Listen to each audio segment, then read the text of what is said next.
Hello and welcome to this special episode of The Sceptic, the Daily Sceptic's weekly podcast. I'm your host, Laurie Wastell, an associate editor at the Daily Sceptic. Now, we often hear that we needn't be worried about the vast levels of immigration and demographic change Britain has seen in the past 80 years, as long as the communities that come to our country integrate or even assimilate. But one of the themes The Sceptic has been exploring is how that ideal is often not remotely being achieved in practice, especially when it comes to Britain's Muslim communities. And with Britain's Muslim population set to rise from around 7% of the total and some 4 million today to up to 20% by the end of the century on present trends, these existing problems look even more deeply concerning, even if our political class refuses to acknowledge them. So this week, we're bringing you the insights of 4 different guests to spotlight various angles of this alarming and growing problem. First up, last year I spoke to Guy Dampier, senior researcher on nationhood at the Prosperity Institute, about what the Pakistani grooming gang scandal showed about the level of integration, or rather lack of it, in that community. There is definitely an integration problem. You can see it in these court cases where the families are very clearly taking the side of of the accused or the convicted over those are the victims. Fine, you could say that was just scummy people. You can find scummy people everywhere, but it's over and over again the case. It's very rare that you'd see that kind of regularity with other groups. You wouldn't expect to see it. You might expect to see it in some cases, not in so many cases. And I think it does speak to a wider problem.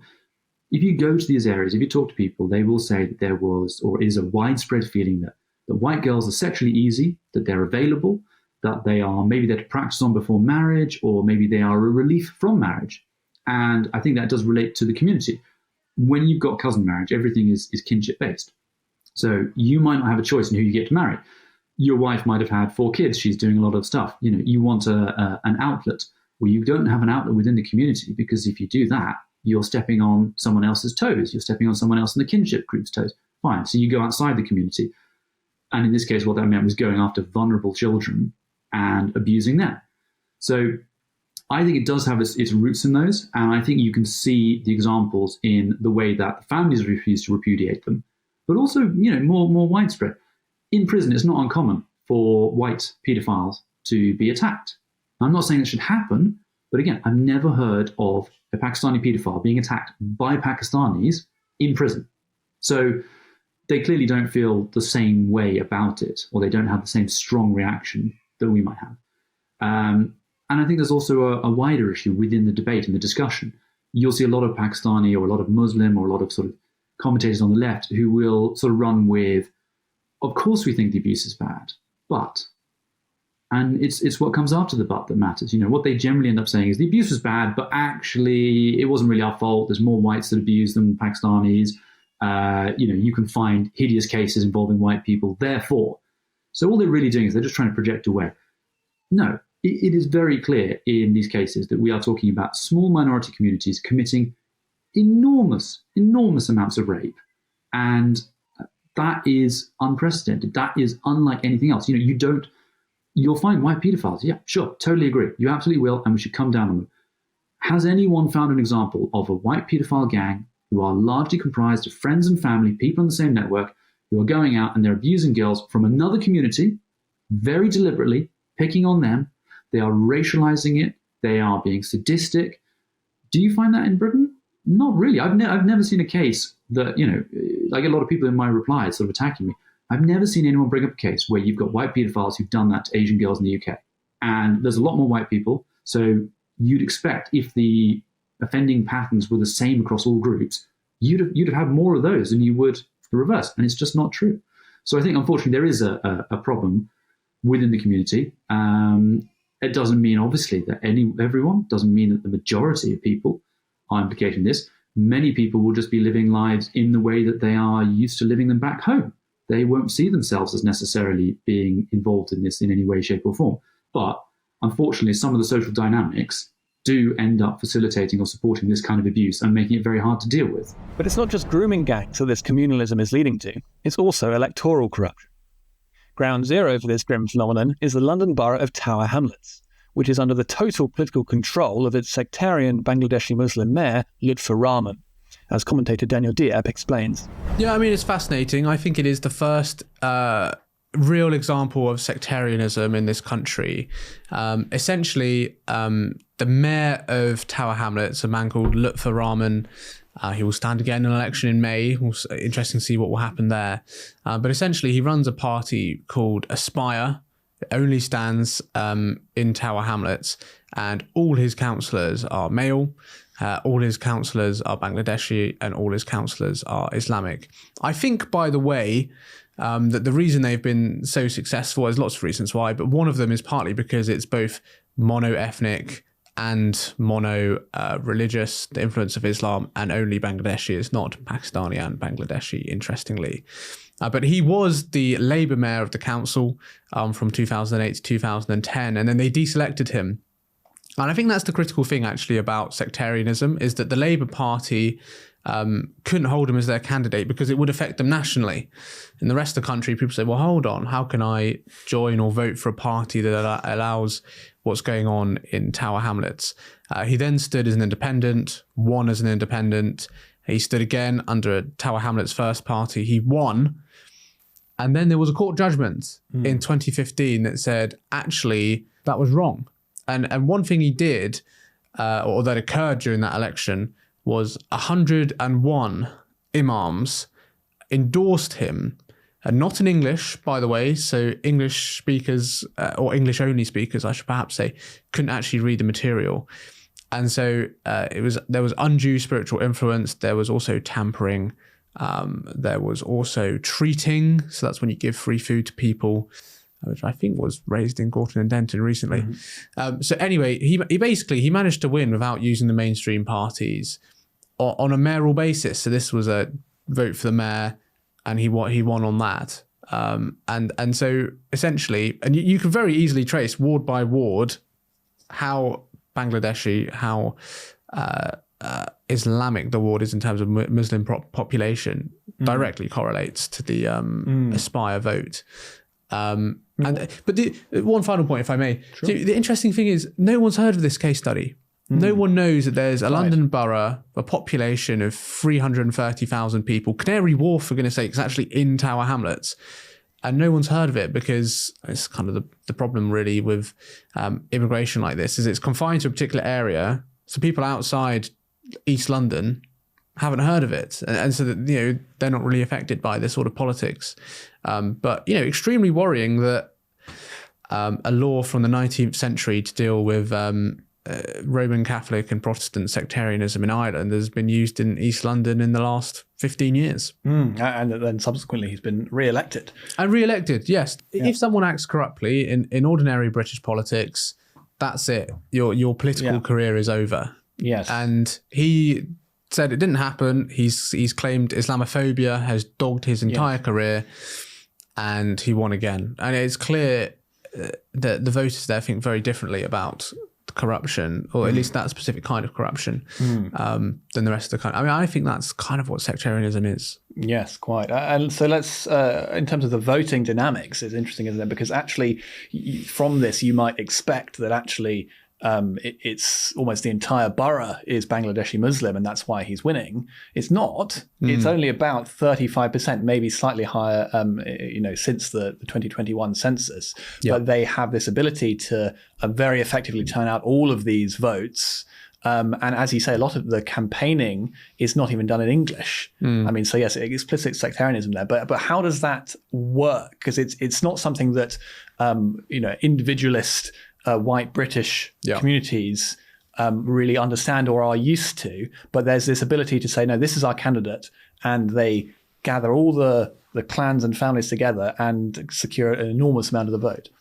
Yeah, well, you don't need a unifying vote, I think, under sectarianism. They've got, interesting on the statistics, I've got the fact that the borough is 44% Asian on the last census.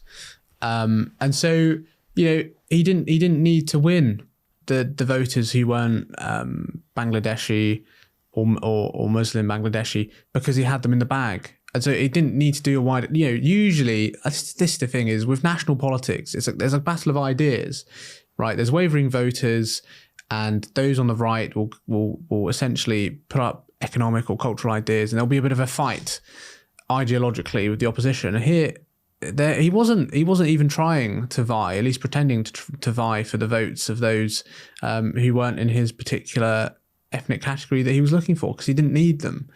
And so he has full political control of a council that spends hundreds of millions of pounds a year. I mean, that's the situation.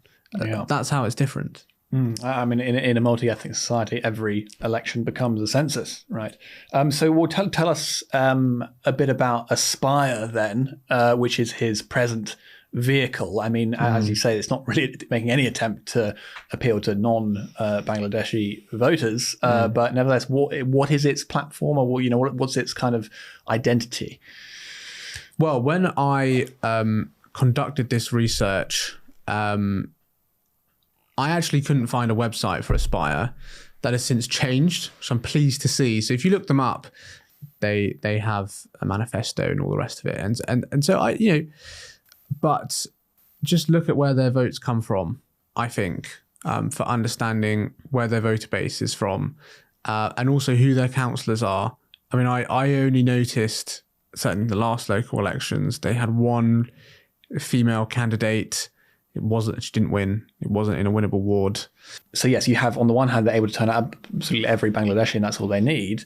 And we saw a pretty similar thing in the Gorton and Denton by-election, which was that on the one hand, the ethnic minority population overwhelmingly voted Green in this case. And meanwhile, the white vote, which was kind of just the other half of the constituency, very, very segregated area, went about 44% for Reform, and then I think it was about 20 or so for Labour, 30 or so for the Greens. And so while on the one hand you have a very clear ethnic bloc vote, on the other the white population is divided, and so that means that it's very possible for sectarian parties to profit in this way. Yes, I mean, we saw the Greens campaign in Urdu, and then the next day, I think, in Bengali, or was it Bangla, and Zach Polanski saying this will wind up a lot of people.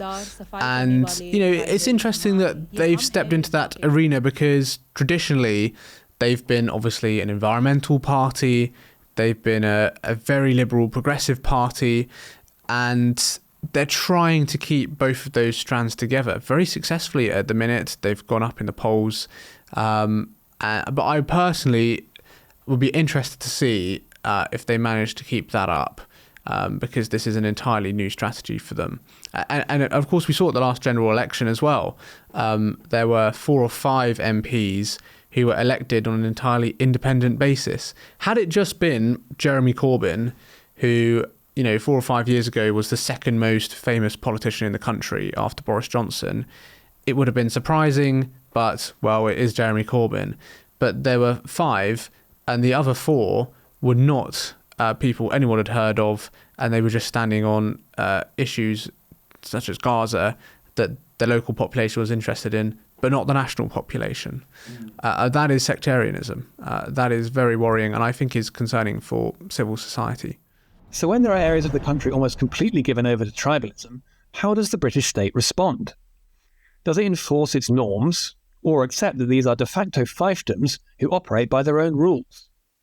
In the autumn, I spoke to commentator Chris Bayliss about Birmingham's banning of Maccabi Tel Aviv football fans from attending their away game against Aston Villa due to local Muslims' opposition to Israel, and the mainstream response. The story first gained prominence a few weeks ago when the MP for Perry Bar, Ayub Khan, who sits as one of the Independence Alliance blocks, along with Jeremy Corbyn, and who was elected on a sort of specifically pro-Gaza foreign policy-based ticket, issued a statement calling on Aston Villa to call off and boycott Maccabi Tel Aviv, and he said that the match shouldn't take place at all. And he justified this on public order lines, saying that there'd be trouble. And there was this allusion to Maccabi Tel Aviv's reputation, which I think there's definitely some evidence that they have a hooligan element. On the other hand, you can imagine in almost every European city there are large populations who are exceptionally hostile to Israel. And I think the kind of people who would go and watch a team like that in places where they know that they're going to face hostility you're going to filter out a lot of the normal support base, and you're going to be left with people that are at least sort of think they've got a chance of handling themselves, or potentially who might be up for a scrap of some kind. And there was an increasing amount of attention drawn on this, and the fact that, I mean, it was a fairly thinly veiled suggestion by Ayub Khan that the very large Muslim population in the area around around Villa Park would not be best pleased by what was going on, and that they would mark that, and that you got, yes, there were these supporters from Maccabi Tel Aviv, but there was a large number of people living in the vicinity of the stadium, and there would be trouble there. And it seemed to be, it was very provocative, and I think an awful lot of people felt extremely uncomfortable with that. But there was clearly a genuine public order risk, and the West Midlands Police responded a week or two later, saying that they weren't going to stop the match from going on, but away supporters, the Maccabi Tel Aviv supporters, were not going to be able to attend the match. This, obviously, there was a great deal of discussion thereafter, specifically about people were saying that it was effectively Jews can't go to watch football matches, which is a bit of a stretch, given that there's plenty of Jewish supporters of non-Israeli football teams, but it does show the way that Israel is absolutely singled out.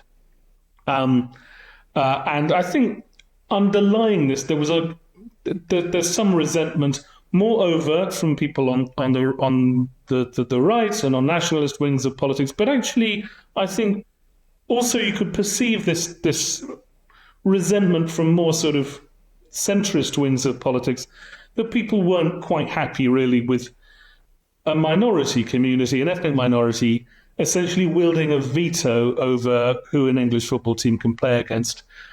This was sort of couched in language around anti-Semitism, which I think is more politically acceptable in mainstream centrist bits of politics than sort of deeper conversations questioning the position and looking at the position of ethnic minorities in British politics. And I mean, if you look at this deep down, there's questions about state sovereignty. The state should have that monopoly on the use of force. And if you've got a minority community there that is shutting down legitimate activity, people going to watch a football match, with an implicit and borderline explicit threat of force, that's a matter of state sovereignty. And you see that the state really being forced to back down. And West Midlands Police, I think probably, if you look objectively in terms of the situation, they probably made the right decision, given the unless you're willing to tolerate massive disorder on a point of principle, which I don't think they are. And I think that actually, if you were to allow that match with the away supporters to go ahead as planned, all things being equal, with the demographics of Birmingham being as they are, that situation almost certainly would spread way out of the ability of West Midlands Police to control. You've just got, it's an enormous city, you've got miles and miles of intercommunal flashpoint, potential intercommunal flashpoints spread right the way across the city. The police just don't have enough people, they don't have the equipment, they don't have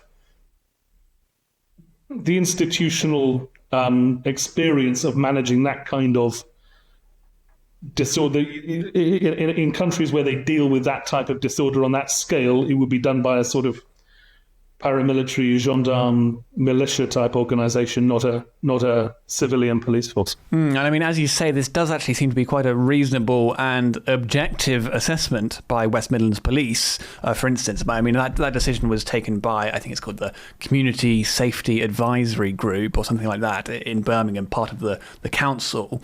But filtering into that decision was an assessment made by West Midlands Police, by the UK Football Policing Authority, by the Home Office as well. And they're all saying, as you've laid out there, that, if you have this happen, there's going to be major disorder, almost certainly.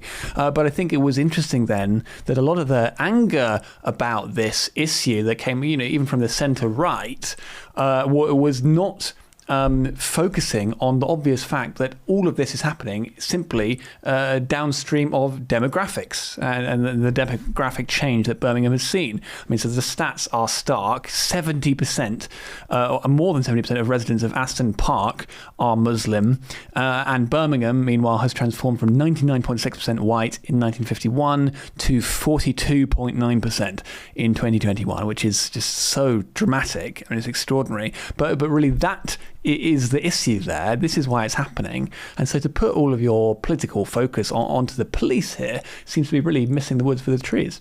Yeah, I think it felt just an enormous abrogation of responsibility by, the Prime Minister himself in the end sort of said, he thought that it was the wrong decision. There was nobody sort of suggesting what they thought should have happened. Were they denying the assessment by the police and by the authorities there that there would have been trouble? I mean, that seems like a remarkable gamble for them, for such a risk-averse bunch of people to take.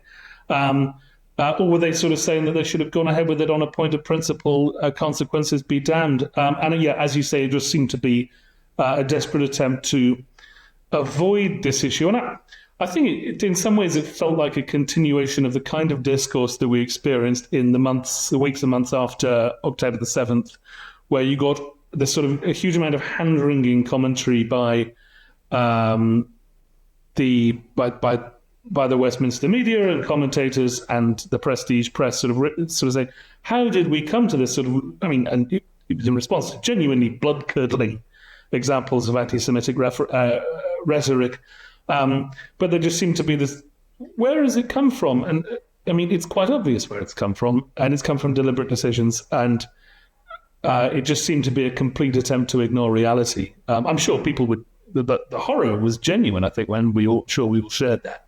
But just this complete unreality as to where we are and the decisions that we're faced with. And it was almost as if you could create this ludicrous set piece of several hundred, maybe several thousand Middle Eastern football hooligan fans being escorted through central Birmingham by the police, perhaps some of them being arrested, perhaps some of the Muslims being arrested as well, with thousands and thousands of police officers around them. But if you could have that happen and it all went off without too much violence, let's say, then that would prove that multiculturalism had been a success. I mean, there was an extraordinary symbolic weight attached to this particular football match. Yeah, I think, and it's some interesting parallels to the grooming gangs and the way that the authorities at the local level handled it. And correctly, rightly, there's been a huge amount of criticism of the police and of social services and of the education services and the care system at a local level in places where that went on. But to some extent, you've got these people working on the front line of public services, downwind of decisions in terms of who is living in the country, taken centrally by central government, and downwind of the kind of political atmosphere set in more metropolitan places, in academia and in government and in the media, and sort of people at local level, sort of local coppers and what have you, just trying to figure it out as best they can, often making serious mistakes. I don't think they really have in the case of the Maccabi-Tel Aviv match, but just being left to try and figure it out for themselves. And yeah, as you said, there's an enormous political weight attached to this. And I think this really does open up such huge questions about our entire framework for managing community relations in a space like that. And we've ended up, what we're dealing with here essentially is a contested space between communities, and the framework that the British state and the media has gone along with this, and cultural institutions have gone along with this, is what, if you actually step back and think about it, is it's an approach from multi-ethnicity. It's not multiculturalism. It's supposed to be a monocultural framework based on these so-called British values of tolerance and fairness and decency and respect for the rule of law and equality, which is supposed to be a framework by which different ethnicities, different races, people with different color skin can live together in harmony. Within that framework, there's no dispute resolution mechanism for how to sort of solve a situation where you've got two different ethnic communities with very different ideas about what rules should apply in that particular space in a dispute like this. And actually, what we are looking here is multiculturalism. You've got it's not multi-ethnicity, but you've got different cultures with different ideas, and you actually need a framework for resolving those disputes. And we don't have one in terms of the British values kind of system doesn't have any way of resolving that. People are just supposed to get on with each other. And there's no thought and no question at all about what happens in a situation like this where people really do have different ideas about how things should work. And that is why this is such an enormous headache for anybody from wings of politics, such as the current government and the Prime Minister, that really have hung their entire political bandwagon to the idea that people will just get on. And those of us on the right are not really that surprised by this and really find the fulsome outrage about it a bit bizarre because, well, obviously Birmingham is going to be like this. It's going to have this two-tier policing, which is downstream of demographics. And so we've seen, I mean, you mentioned the grooming gangs. That's one example. Of course, that's more broadly across the north of England and the Midlands as well. But we saw, in particular, in Birmingham last year, after the Southport unrest, there were these counter riots by essentially Muslim mobs, one of which famously in Birmingham attacked a pub and attacked a man outside the pub. And they had just been left to run riot by West Midlands Police. Now, why was that? Well, the West Midlands Police actually, an officer explained to Sky News the following day, and he said, well, we'd had a discussion with them about what kind of policing we wanted to do, and this was the style we decided to go for. We knew that there was going to be a large amount of people out on that counter-protest. We knew who the vast majority of those people were. We'd had conversations in terms of what that was likely to look like, and so our policing response was commensurate to that intelligence and the information that we'd held with our partners and communities prior to that event taking place. So, which was basically a style that was completely hands-off, to say the least. But so this is not new. You know, this is something that this is the way that West Midlands Police have felt they had to respond to public order in Birmingham, given its demographics. Yeah, I covered this last year in a piece that I wrote for the Critic, which had the title "Carelessness in the Community," in which I think the issue you've got for the police is that their view of ethnic minority disorder, particularly from the Pakistani community, but we also saw this with the black community in London in 2011, is that disorder in those pockets isn't an existential threat to security, so long as you can. But by the nature of those demographics, it will ultimately be isolated to particular areas, and so long as you stop it from spreading outside of those areas, you can sort of kettle it and just let it fizzle out. But if you respond with heavy-handed policing, not only do you have the threat of aggravating the situation and making it worse, but you'll then have years and years of dialogue and discourse about racism from higher ups. They don't have any political cover to do it. With the corollary to that is that if that kind of disorder among ethnic minority groups is going on, it absolutely must be prevented from clashing with counter disorder or initial disorder from white communities.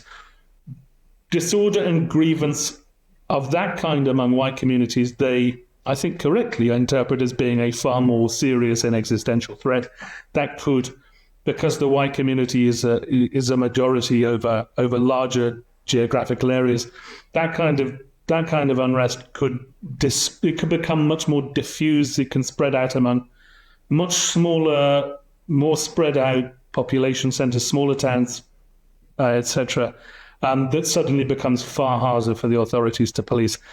And the way that they deal with that, therefore, is nipping it in the bud, as we saw with the violence and the unrest that followed Southport last year, that they saw you have to limit that entirely to antisocial elements, and you cannot let quote unquote normal people get sucked into it, which is why they came down so hard on like bystanders who were sort of standing there watching it, more so than they were sort of people who were really stuck in, because those are the people, that's how it spreads from the sort of people who get arrested and get involved in violent altercations to the sort of more general middle class, which is why I think. Now, I'll hold my hands up and say in the piece that I wrote last week about this match, and I made a prediction, and the first prediction I made is that I thought that there would be unrest this weekend just gone, which hasn't really happened, not really related. I mean, there was trouble in Birmingham, but not really anything to do with this game.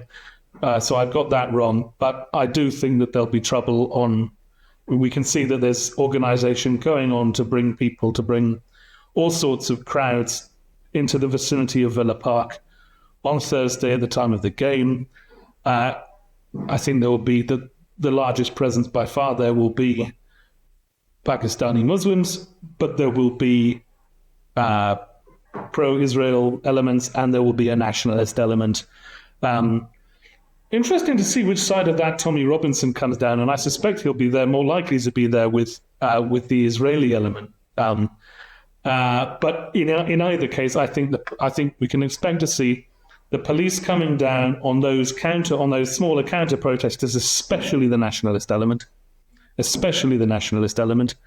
They will come down on those extremely harshly, I think. And in any case, they're going to be keeping groups as far away from each other as possible. So we'll have to see how that plays out on Thursday. Man, one of the features of this row has been how it's really made obvious the fact that these are just completely different communities in terms of their values. They're essentially segregated from the rest of society. They're sectarian. And really, well, we know that in terms of the electoral incentives, all they really have to do to get elected is to talk about Gaza, not mainstream political issues like the bins or the economy.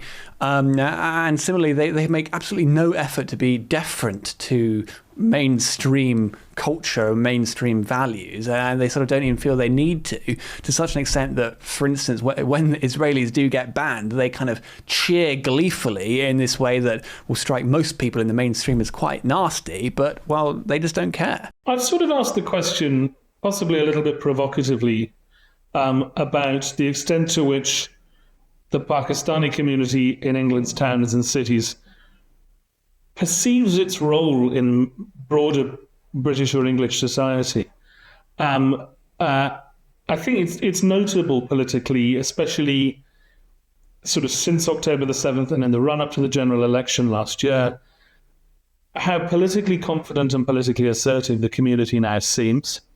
I think that they've realised that due to their concentration in particular areas, that they have the electoral power to overturn Labour majorities in places where Labour MPs don't toe the line, that they see that they've got the political force to have their views taken account of. And I think that looking from the outside, we see the Pakistani community in England as being an ethnic minority, but many Pakistanis don't actually experience day-to-day life as a minority, living as they do in places where they are either a plurality or an overwhelming majority, sort of small pockets, but those pockets are spread out across the country to the extent that you've got places all across the north, in the Midlands, in parts of London. And I asked the question, and I don't know the answer to this, and to some extent, I almost want to be shouted at if it generates some answers. Do they particularly think about the rest of English society at all? And I think back to the debate that took place I think it was December last year, about cousin marriage, and Iqbal Mohammed, another Independence Alliance MP, sort of saying first cousin marriage is a norm among Pakistanis and therefore it should be accommodated and tolerated. The reason the practice is so common is that ordinary people see family intermarriage overall as something that is very positive, something that helps build family bonds and helps put families on a more secure financial foothold. And without sort of seemingly any awareness of quite how remarkable that would sound to most people. I mean, it's a very deeply held taboo in English culture and most of Western Europe that you don't have children with your first cousin. But there doesn't seem to be any point of reference there to sort of notice that might be considered quite remarkable. And I think taking a step back and looking again at the British values, and I mean, by the way, Iqbal Mohammed, if you're going by the framework of British values, Iqbal Mohammed there is quite right that if it's a custom, if it's a genuinely practiced custom, then it should be accepted and tolerated in some way. But looking at that framework, there's almost a sense to which though that framework was was conceptualized as a means of managing community relations and a sort of common term of reference. Now that the community is no longer really thinking of itself in those terms as an immigrant community, and instead is thinking of itself as a settled part of the local community in the places where it lives, and is thinking about parity of esteem. Actually, do those British values? I mean, they should surely those British values should sit alongside and accommodate Pakistani values.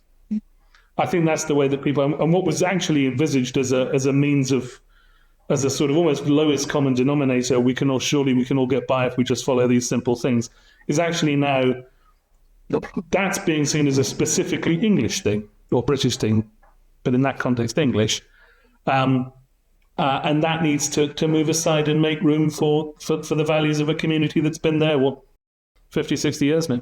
So it's increasingly difficult for the British state to manage these areas in the way it might like to. But where does that leave our government officials, who want to believe that diversity is our strength? Earlier this year, journalist David Shipley and I discussed what the Labour government's new social cohesion plan says about its approach. Yeah, I mean, I think reality has to dawn in the end, doesn't it? You can only deny reality for so long, and increasingly as the level of multiculturalism, by which we really mean the extent to which the country is full of ethnic and religious enclaves that don't really interact with each other and are often hostile to each other, as the extent of that is becoming more and more apparent. I think people are recognizing they would sound and be ridiculous if they sat there saying diversity is our strength. We are the best multicultural democracy in the world. And you see it in the PM's forward to this document, where he clearly felt he had to provide some evidence to show how successful we are. And what he reached for was the fact that in Britain, multi-faith marriages are allowed, although it's not clear to me how many of those actually exist practically, and that we have religious freedom. So I do not think that's a particularly high bar to reach for what should be a functioning, developed, mature Western Anglo democracy. But clearly the PM feels those are really great things we should be proud of. Quite. And, you might argue that there are significant restrictions on certain kinds of religious freedom, whether it's, to blaspheme, which is one form of that, as Hamid Koskin knows well, or to say things from the Bible in the street, for instance, about, gays and so on, and that can very easily be sent to prison by sort of quoting Leviticus or whatever else. So there's that attempt to sort of say, we're doing okay though. There's a lot of displacement activity, I think, nevertheless, in this. And one example that I think is very important, that is another thread really from Southport, is the desire to censor social media. Shortly after the Southport riots, there was a roundtable by various, chaired by the Centre for Countering Digital Hate, the now rather infamous sort of pro-online censorship. The one who's been sanctioned by the United States government. Indeed, the very same, and with various government departments and so on. And it was the view of this, it was Chatham House rules, but the proposals that came out from this, and clearly the view within it, was that those riots had happened almost exclusively because of things being said online. Given the amount of social pathology that is demonstrated and willingly talked about in this report, I mean, what do you make of the fact that narrative is believed by these types of people? Well, and that thread is still in this report, by the way. Right. So they talk about the riots from the early 2000s until now, and they say increasingly these are being exacerbated or whipped up by online. I think there is a deep psychopathology of the state revealed by this, and I sort of understand why, because essentially everything the British state has done since about 1945 is a disaster, right? It has taken a society which was broadly homogenous and stable in lots of ways and safe and secure, and through pursuing policies which around mass migration, whether by accident or design, it has destroyed that. And it has turned the whole country at large into Northern Ireland. And you see there's sort of a few references to Northern Ireland, and it's interesting. I think the model they are looking at here is, the one that was used in Northern Ireland after the Good Friday Agreement. Essentially, some of the solutions they're going to throw money at different areas. They're going to get kids from the different communities to play sport together and go on camps together.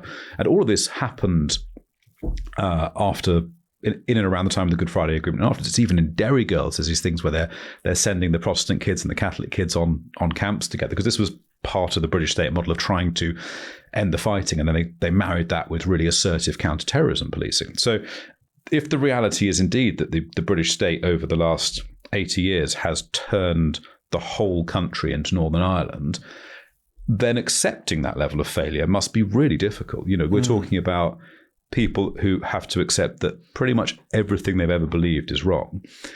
And it's quite interesting because, often people on the left will talk about the way in which fascist societies have to blame the outsider. There's always an enemy to blame. And I think it's really interesting. That's exactly what runs through this report. It's the algorithms, it's messaging, it's how things people see online make them feel. It's Russia. Steve Reed has this extraordinary phrase of malevolent algorithms.